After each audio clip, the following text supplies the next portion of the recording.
Hey, students. So, welcome to seminary this morning. So, here's the deal. I'm just curious. Like, if you look at these guys right here, I don't know. Does the way you dress and how you dress and appear, does that communicate stuff about who you are? Like, does the way that I'm dressed just communicate something about me? Like, if you guys see me and you're like, "Hey, look, it's Brother King. He's looking fly, right? He's looking fly in his pajama pants and his suit that's halfway up, right?" So, I mean, I don't know. Does the way I dress, does that send messages about myself to everybody else?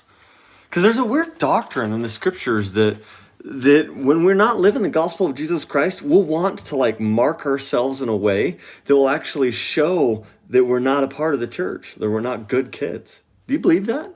Do you believe that's true? Do you believe that when people aren't living according to God's commands, that they usually want to do something on the outward appearance, tries to show that they're not living the gospel of Jesus Christ, that they're going to mark themselves as somebody who isn't a believer?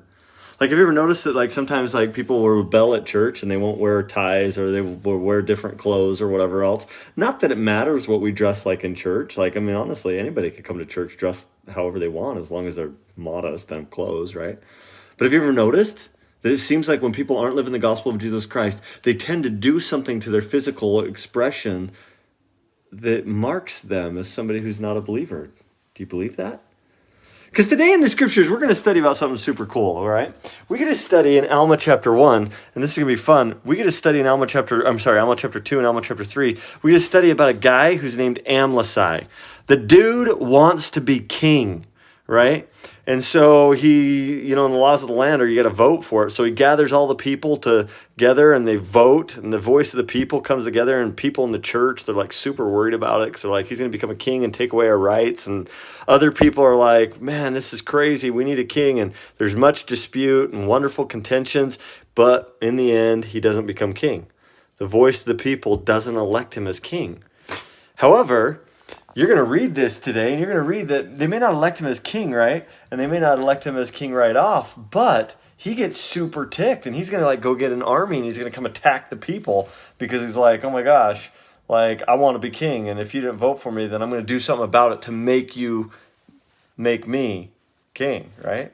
And so there's going to be this whole battle that commences, and what makes it worse is that they're going to join forces with the Lamanites and come attack the Nephites to try and make Amlici king.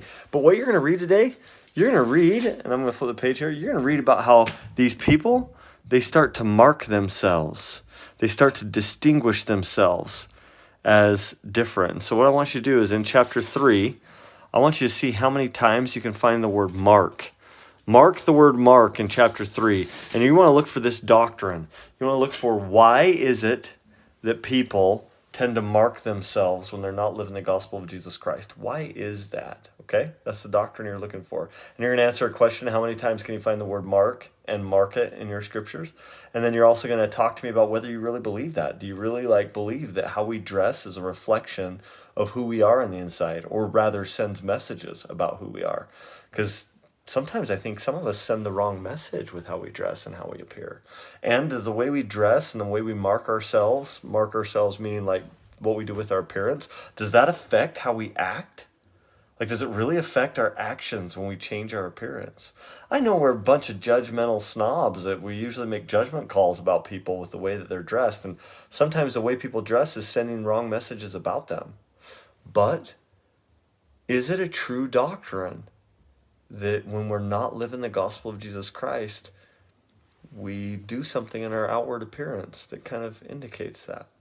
Okay? Then you're going to listen to a great comment by President Hinckley.